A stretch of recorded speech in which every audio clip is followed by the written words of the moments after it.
केंद्र सरकार की ओर से लागू किए जा रहे एडवोकेट विधेयक के मसौदे के विरोध में हिमाचल प्रदेश की सभी अदालतों में 5 और 6 मार्च को हड़ताल का आह्वान किया गया है। आज भी यानी कि 6 मार्च को वकील काम नहीं करेंगे। सभी अदालतों में वकीलों ने इस कानून का कड़ा विरोध किया है। हिमाचल प्रदेश राज्य समन्वय समिति ने ये प्रस्ताव सर्वसम्मति के साथ पारित किया है कि इस कानून का विरोध किया जाए। इसी के चलते जिला बार एसोसिएशन कांगड़ा धर्मशाला में हड़ताल करती हुई नजर आई। वकील नारेबाजी करते हुए उपायुक्त कार्यालय तक पहुंचे। साथ ही केंद्र के उक्त कानूनों की प्रतियां भी जिला मुख्यालय धर्मशाला में जलाई गई। बार एसोसिएशन धर्मशाला के अध्यक्ष तरुण शर्मा ने कहा कि अधिवक्ता कानून 1961 में जो संशोधन किए जा रहे हैं वो वकीलों के खिलाफ है। तरुण शर्मा ने कहा कि समिति आज एक अहम बैठक के दौरान अपनी अगली रणनीति तय करने वाली है। देखो, सबसे पहले तो मैं अपनी इंट्रो देता हूँ। मैं धर्मशाला बार एसोसिएशन का अध्यक्ष तरुण शर्मा और मीडिया प्रभारी को धन्यवाद करता हूँ कि वो समय समय पर हमारी जो खबरें हैं ऊपर तक पहुँचाते हैं। ये खबर, आज की खबर भारत सरकार तक पहुँचाने के लिए आप ही ये मदद करते हैं। ऐसा है कि अभी मैंने पिछली बार भी ये प्रेस कॉन्फ्रेंस की थी, उसमें बताया था कि ये जो बिल जो है हमारे खिलाफ है। ये जो काला कानून बना रहे हैं भारत सरकार, ये सारा सरेआम हमारे खिलाफ ही नहीं, ये जनता के खिलाफ भी है। देखो, जैसे ये है कि एक लोकतंत्र होता है, हमारा हक लेने का, वो भी हमसे छीन रहे हैं कि स्ट्राइक नहीं करेंगे, अब्सटेन नहीं करेंगे, कुछ मतलब हमारे जितने भी हक होते हैं, ऑब्जेक्शन मतलब कोई भी हो। ऐसा है कि अब एक एक्ट में एक और सेक्शन है का साथ में सब सेक्शन है कि आप अगर 2 व्यक्ति केस लड़ रहे हैं तो एक व्यक्ति का केस तो हारेंगे, तो उसमें भी हमें थोड़ा लॉस होगा, क्योंकि एक व्यक्ति के खिलाफ कोई भी कार्रवाई जो है वो न्यायपालिका हमारे खिलाफ कर सकती है।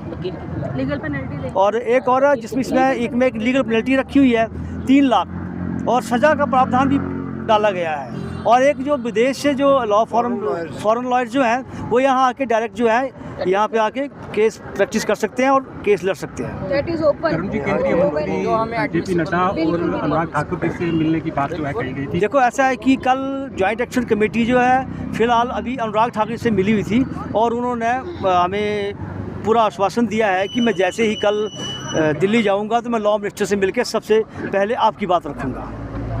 तरुण जी, अगर बात की जाए कितने वकील जो हैं प्रभावित होंगे अगर इस कानून से? ये 27 लाख पूरे भारत में इस टाइम 27 लाख मोर देन है, तो इन सबको इस चीज़ का प्रभाव पड़ेगा। नाम MG ठाकुर एडवोकेट है। Full name is Madan Gopal Thakur advocate. मैं कोई 30 साल का पुराना वकील हो गया हूँ। हमने इस ऑर्डिनेंस बिल को अच्छे से पढ़ा है। सरकार कोई भी अमेंडमेंट लाती है लाए, पर अमेंडमेंट ऐसा नहीं होना चाहिए कि जैसे कि मान लो कि वकील को ही सज़ा का प्रोविजन रखा हुआ, छुड़ाएगा कौन और रखा किसके लिए है? हाँ ठीक है, हम गलत करेंगे, हमें भी सज़ा हो सकती है, बट क्वेश्चन ये है कि उसमें एक क्लॉज डाला है 49A, B और E में कि वकील की योग्यता को भी परखा जाएगा। अब सरकार के पास हमारी योग्यता परखने का कौन सा पैमाना है वो बताया नहीं गया है। दूसरी बात है, हर वकील अपने केस के लिए एड़ी चोटी का जोर लगाता, टूथ एंड नेल कंटेस्ट करता है, लेकिन डिसाइडिंग पावर किसके पास होती है? तीसरे के पास। आज की डेट में आपके दिमाग में अभी क्या चल रहा है कि इस खबर को कैसे मोड़ना है, वो मैं तो नहीं जान सकता। मैं तो आपके सामने खड़ा होकर बोल रहा हूँ, ऐसे हम कोर्ट में बोलते हैं केस के अनुसार, कानून के अनुसार, लेकिन जो डिसाइड करने वाला है वो 6 महीने तक तरीके डाल के उसके बाद केस को या तो खारिज करता है या फैसला उल्टा दे देता है। तो बताइए कि योग्यता जज की परखनी चाहिए या वकील की परखनी चाहिए? तो इस चीज़ का हम बहुत बड़ा विरोध इसलिए कर रहे हैं।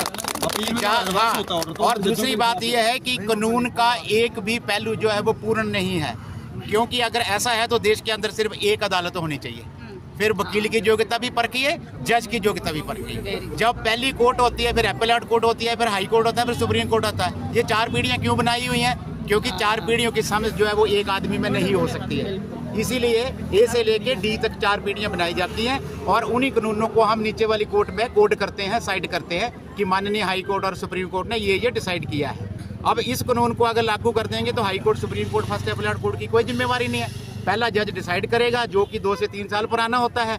वहाँ पर वकील को पब्लिक के साथ उलझा के रख दो। ऊपर वाले जजों के पास तो कोई पावर ही नहीं रही कि उसको अच्छे बुरे को टेस्ट करेंगे, क्योंकि हम भी अपील में जाएंगे तो ये नहीं समझ आएगी कि फैसला गलत है या वकील गलत है। तो ये जो सारे प्रोविजन जो है ये सारे हम इनको सीरियसली अपोज करते हैं और ये वापस होने चाहिए।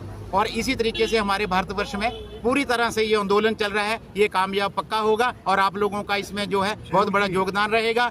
Thank you so much. आपका नाम से मदन गोपाल ठाकुर।